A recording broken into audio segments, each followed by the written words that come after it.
Radio J. Le 10-11, Lise Goutman. Radio J. Radio J. Les invités de Lise Goutman. Radio J.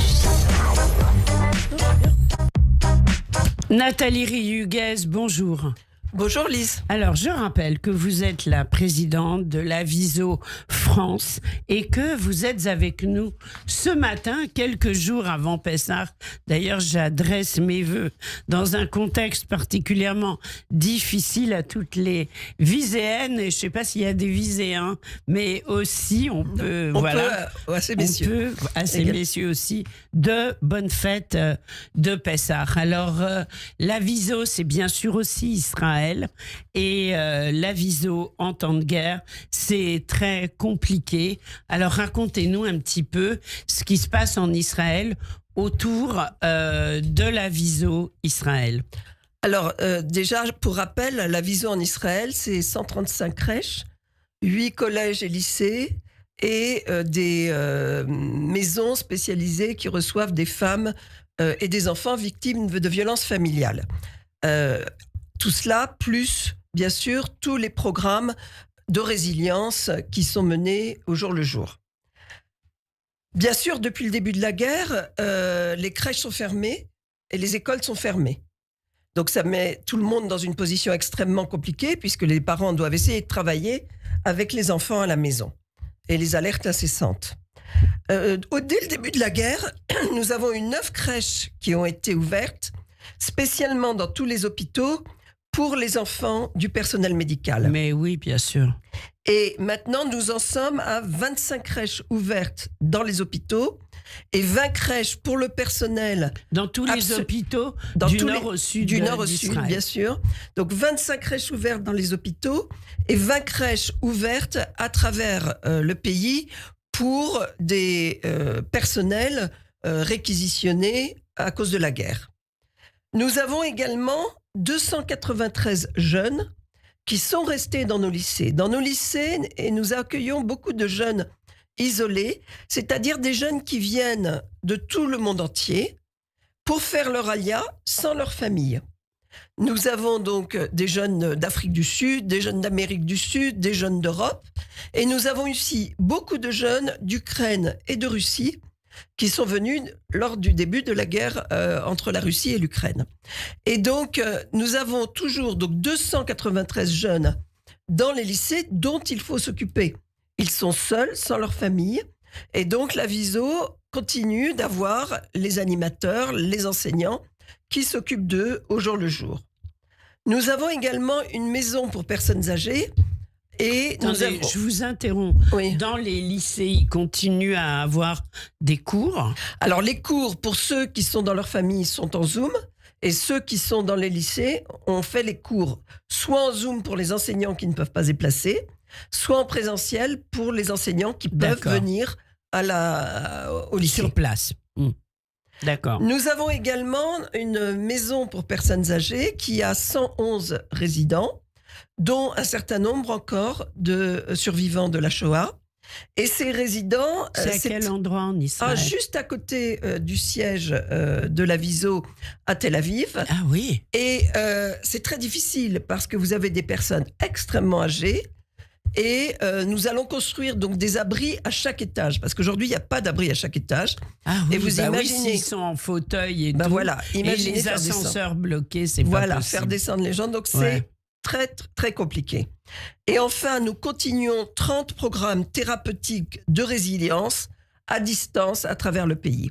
Il faut savoir que c'est particulièrement dur pour les familles avec des petits-enfants auxquels il est difficile d'expliquer la situation.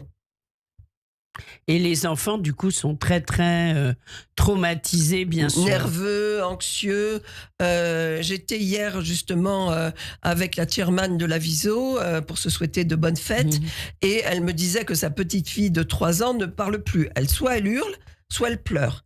Mais c'est un traumatisme extrêmement fort, surtout pour les petits enfants qui ne comprennent pas pourquoi on les réveille 3 fois par nuit, pourquoi il faut interrompre tout ce que l'on fait dans la journée et descendre dans des abris. C'est extrêmement traumatisant. Bien sûr. Et c'est pas quelque chose qui va se résoudre en claquant dans les doigts. C'est la réalité d'Israël, finalement. Alors, justement, je pense qu'évidemment, quand cette guerre terrible sera terminée, la Viso sera là, évidemment, aussi, Bien sûr. pour essayer de calmer le jeu, entre autres, auprès des enfants. Ça fait partie des objectifs. Alors, la Viso en temps de guerre, toujours présente, mais finalement, au moment où, à part construire des abris, ce qui est déjà plus qu'énorme, on ne peut pas faire grand-chose. Il faut se protéger. Il faut se protéger et par tous les programmes de résilience, il faut aussi aider les gens à passer l'étape qui est extrêmement difficile et qui risque de durer, mais passer cette étape et ensuite aider les gens à reprendre un cours de la vie normal, entre guillemets, parce que de toute façon, depuis le 7 octobre, il faut être conscient, on a un pays qui est en stress post-traumatique. Oui. 30% à peu près des Israéliens ont besoin d'un soutien psychologique. Et les psychologues ont besoin eux-mêmes d'un soutien psychologique. Bien sûr. Donc il n'y a pas assez de psychologues, c'est extrêmement compliqué. Et c'est ce que nous disait Michel Gad-Volkovitch à ce même micro il y a quelques mois, c'est que les psys étaient là, mais eux-mêmes avaient besoin de soutien. Exactement. Ouais. Donc la situation est extrêmement difficile.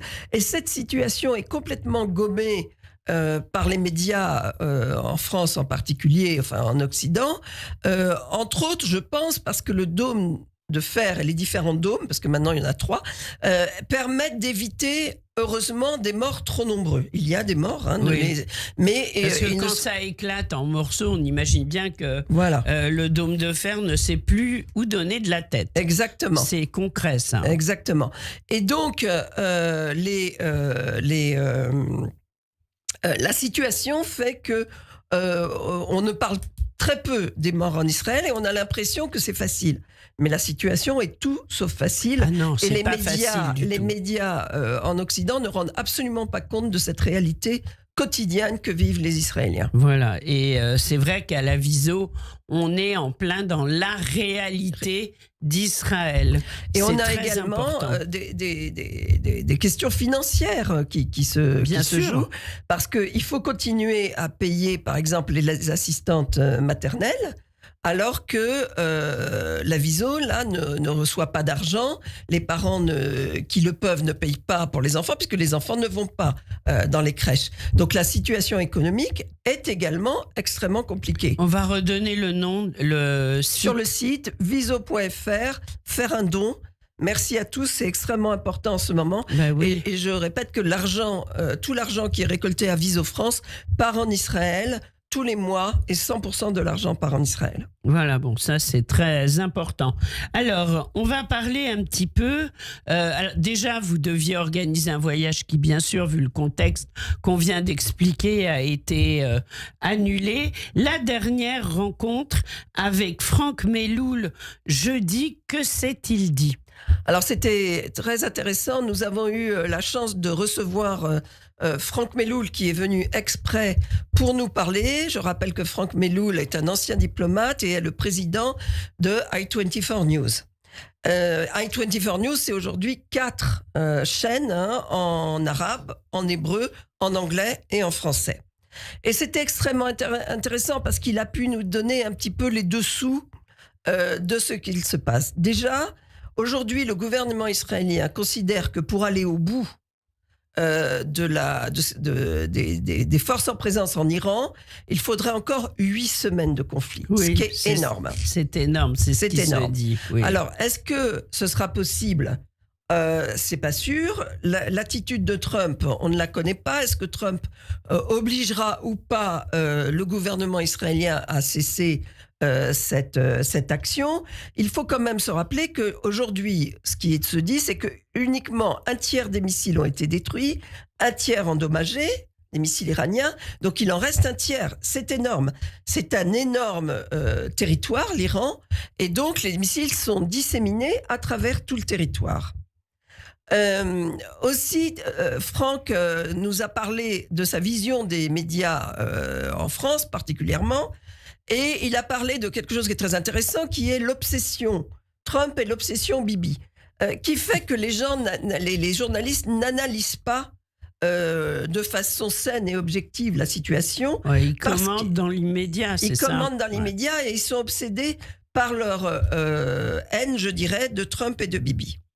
Et il a souligné quelque chose de très important, c'est son optimisme pour le Moyen-Orient. Il ne faut pas oublier que le 7 octobre a été déclenché parce que l'Arabie saoudite allait signer les accords d'Abraham. Et ces accords d'Abraham tiennent. En ce moment, il y a des soldats des pays arabes qui se battent avec les soldats israéliens. Oui. Et ça, c'est une première. C'est extrêmement important. Et il y a une coalition qui est en train de se monter contre l'Iran, avec même, on le voit, une évolution du Qatar, alors que le Qatar est très favorable aux frères musulmans. Donc une évolution du Qatar, mais une forte coalition avec les États arabes unis et l'Arabie saoudite.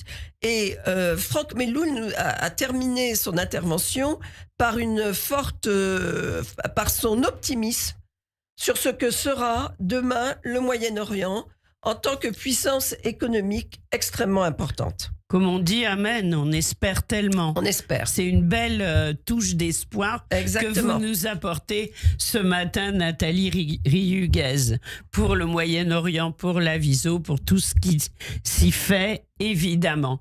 Alors, c'est très important, enfin, tout ce qu'il a dit, bien sûr, Oui. et on va essayer de s'accrocher à ça dans les semaines qui viennent. Les prochaines actions avec la Viso à Paris. Alors, les prochaines actions à Paris, l'avant-première, le 13 avril, du nouveau film de Eric Nakache et Olivier Toledano, Juste une illusion, au Publicis Champs-Élysées. Donc, on vous attend tous très, très nombreux. Vous pouvez vous inscrire sur le site de la Viso. Nous avons également nos Ce sections... sera en leur présence. En leur présence. Ils seront là au tout début, donc il faut arriver à l'heure. D'accord. Ensuite, nous avons nos sections à vive, c'est-à-dire la section de nos jeunes femmes, avec une initiation au Krav Maga à l'est de Paris. Oui. Et une Ce sera le 16 avril. Le 16 avril. Donc, il faut savoir se défendre. Hein. Voilà. Allez les nanas, direction Krav Maga. Krav Maga le 16 avril.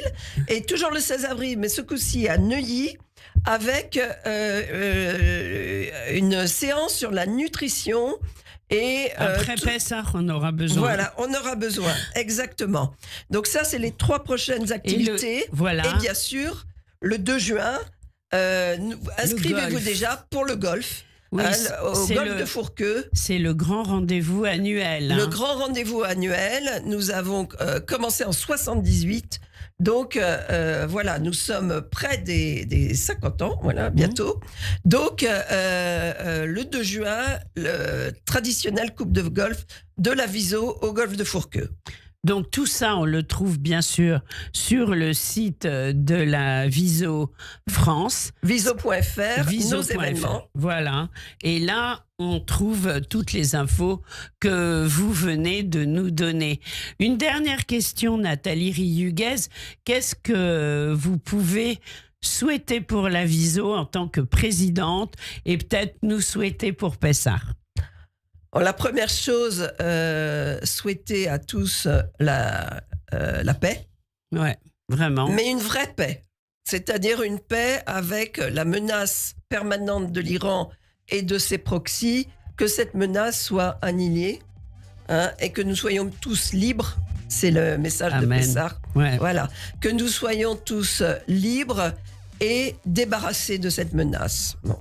Ensuite, pour la Viso, que la situation sociale en Israël s'améliore. Il y a un impact de toute cette guerre depuis plus de 2 ans et demi maintenant, hein. Socialement, sur les gens qui travaillent, sur les couples, sur les familles. Et donc, sur les enfants. et donc comme on bien vient sûr, de le sur dire. les enfants. Ouais. Et donc, ce que je souhaite, c'est que après la fin de cette longue guerre, parce que c'est une seule guerre et elle est très longue, Israël et les familles en Israël puissent retrouver un bien-être et une harmonie qui aujourd'hui nous manque. Et c'est le message que je voudrais passer à tous les auditeurs de Radio J, à toute l'équipe de Radio J et à toute la Viso et toutes les autres associations avec lesquelles on travaille extrêmement étroitement. Voilà. Chag Pessar Sameach à tous. Pour vous aussi, Chag Sameach. Merci. Merci beaucoup, Nathalie Rihugues. Je rappelle que vous êtes présidente de la Viso France. Merci beaucoup d'avoir été avec nous en cette veille de Pessah. Merci, À très Lise. vite. Merci. À très bientôt. Radio J. Vous écoutez